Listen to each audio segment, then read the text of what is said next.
Michael. Hi, Barbara. How are you? I'm good. How are you? Sorry, my last interview just went a little longer. Oh, that's quite all right. It, Yeah. it's great to speak to you again.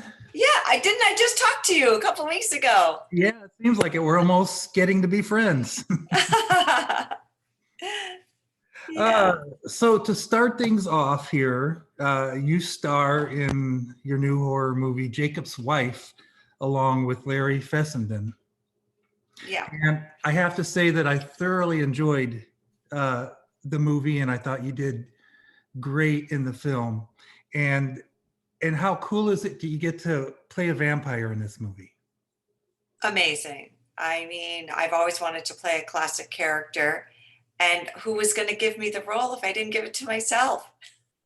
Because it hadn't happened. And we mostly get to see a lot of males playing, Freddy and Jason and these horror icons. And I thought it would be cool to play a character like this, and also to give Bonnie Aarons a chance to have a little bit more screen time playing a vampire as well. So Yeah. There haven't been that many good, decent vampire movies within the last several years, but I have to say this one fills that slot very well. thank you. I do think that, like, zombies, the the theme of vampire is evergreen. I think we can keep telling those stories and using those metaphors, like they have for many vampire stories. But I think there's an ebb and flow to them. So, sometimes around the time that I was pitching this about 5 years ago or so, people were saying, "Oh, well, we've seen a bunch of vampires recently. We don't need to see another vampire movie." But by the time I was able to get a production company interested in it, people were like, "Oh, maybe we're ready for another vampire story." Right. Well, you're also a producer on this film. So Mhm. how did this fall into your lap? Well, it won a screenplay contest at Shriekfest in Los Angeles. Denise Gossett is the producer of that film festival. And she and Mark Steensland, who was the original writer, were talking, and they thought this might be a good vehicle for me. And they also knew that I was producing films. I had just worked on Beyond the Gates around that time. And so they brought it to me and said, "What do you think about this script? Do you like it? And would would you be interested in playing the leading role? Do you think you might want to produce it?" And I read it and I immediately fell in love with it. The story of a woman who just feels like her life has passed her by. And because of this chance encounter with a vampire, she regains a lust for life that she never knew she had. And it alters her relationship with her husband and changes him, hopefully for the better as well. So I thought that it was a story that I really, really wanted to tell, but it just takes so long to convince other people of the same feeling that you have about a script. So I took it around to a lot of different production companies and financiers, and it took me a couple of years to find Bob Portal at Alliance Media Partners, but he fell in love with it immediately as well. And then it took us some time to develop the story a little bit more, and then to find a director, and we found Travis Stevens, and he really wanted to do it, and he was free and available just after his premiere of his directorial debut, Girl on the Third Floor. So everything sort of fell into place at the right time, just about maybe a year and a half or so ago, when we all decided that we were going to make it. So Great. Uh, what, your chemistry on screen with Larry is really, really good. What was it like working with him? well, thank you for saying that, Michael. I've known Larry for a long time. We never had any scenes together in Your Next, but we worked on the same movie together. Right. And after working on that film, I did a couple of more than a couple, of few of his Tales from Beyond the Pale. So I knew him from that, and his radio program that he does. And we worked on We Are Still Here together. We became quite friendly after We Are Still Here and kept in touch and saw each other on occasion. And then when we were thinking about who would play Jacob in Jacob's Wife, we wanted to have somebody who I felt really comfortable with, so that we'd feel like our marriage and our life together was kind of lived in. And Larry and I know each other pretty well. And also, he's been in the business as long as I have or longer.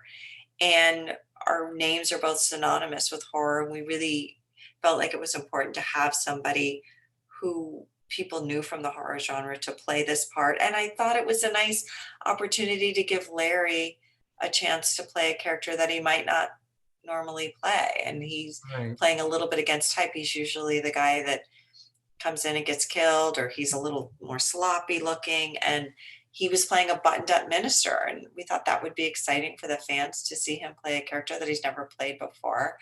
And we really wanted to have a strong chemistry and a shorthand with one another that aligned with our own marriages. We're both longtime married people, and we wanted it to showcase sort of ways in which our own marriages were similar. So, in refining the script towards the end, we put in little instances of ways that we both communicated with our own spouses, and Travis wrote some of those little nuances in, so that we really felt like we were really living our life on screen together. Okay. Well, you pulled together a really good supporting cast as well, along with Larry, Bonnie Aarons Yeah. from The Nun, Sarah Lind, Robert Rustler, and CM Punk. They're Hmm. all they all do really good jobs and are known names in the genre.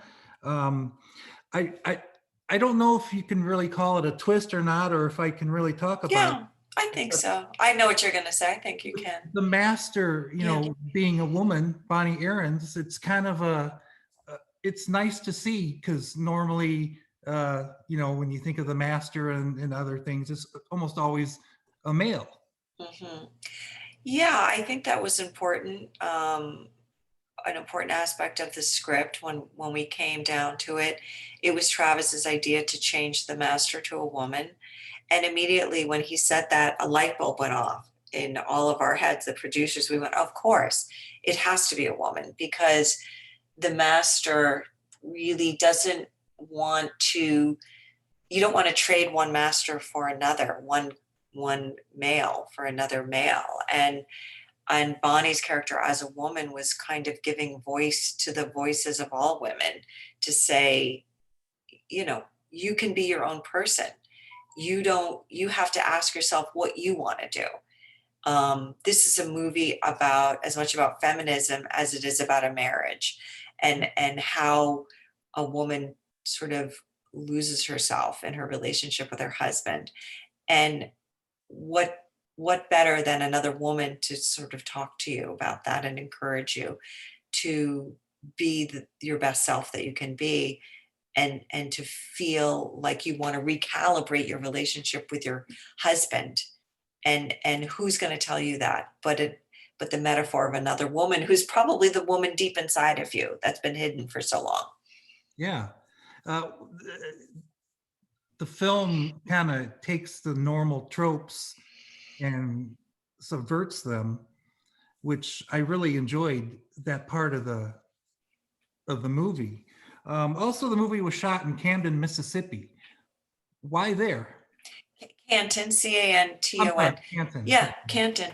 um, we were looking for a town that had a small town feel, and also would feel like a place that maybe its glory had passed it by.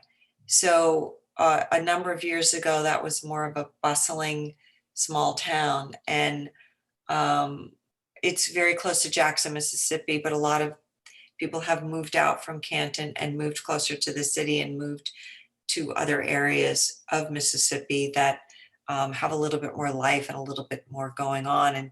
And Canton, feels like a place that's stuck in time. And the house that we shot at was very old world feeling. And the local grocery store where we shot the grocery store scene was a Piggly Wiggly, and it felt like it was lost in time in the 1950s. Even everything on the shelf, we didn't have to dress the shelves, because there was like the old Lipton soup on the shelves, or old Nabisco crackers, things that or that I ate when I was a kid that I don't really see at Whole Foods anymore, at the Yeah. grocery stores I shop at now. And it just felt like it had an old world feeling to it, and a place that was kind of stuck in time, like Jacob and Ann are. Jacob and Ann are stuck in a way of being and in a time period that's maybe has already, their life has already passed them by a little bit. So it sort of was a metaphor for our movie, the town. Interesting. Nice to know. Well, as usual, we're just about running out of time again. Um, I just have to ask, what are you doing next? Well, I have an episode of the new season of Creep Show coming out, Yes. and that'll air on April 22nd. It was directed by Joe Lynch, and I play sort of a mean, really bad, dastardly character. So that was really fun for me that somebody offered me a part that was probably against type for me. And I just shot a movie called Snow Valley in Utah, which is a comedy thriller, and I have a really fun part in that. And just looking for more films to develop, and hopefully we'll be shooting a couple more things this year Great. in a producing capacity. Yeah. Yeah. It's always nice to see you in projects, Barbara. Um, Thank you, Michael. and I Thank you. know all the stuff you do is really good, but I just have to say again that Jacob's wife was, it's probably the most fun role I've seen you in for quite a while. I had a good time with the movie. Thank you. I thank you for saying that. I think that's true. I think it's one of my best roles. Really, I did have a really fun role in We're Still Here, but before that, the most fun I had was with From Beyond. Right. And I feel like this is right up there with getting to play a multidimensional character with a lot of layers and a lot of depth and fun and really fun. So I said before I made this movie that if this is the last movie I ever make, I'll be fine with that, because it was really a good role and a fun project.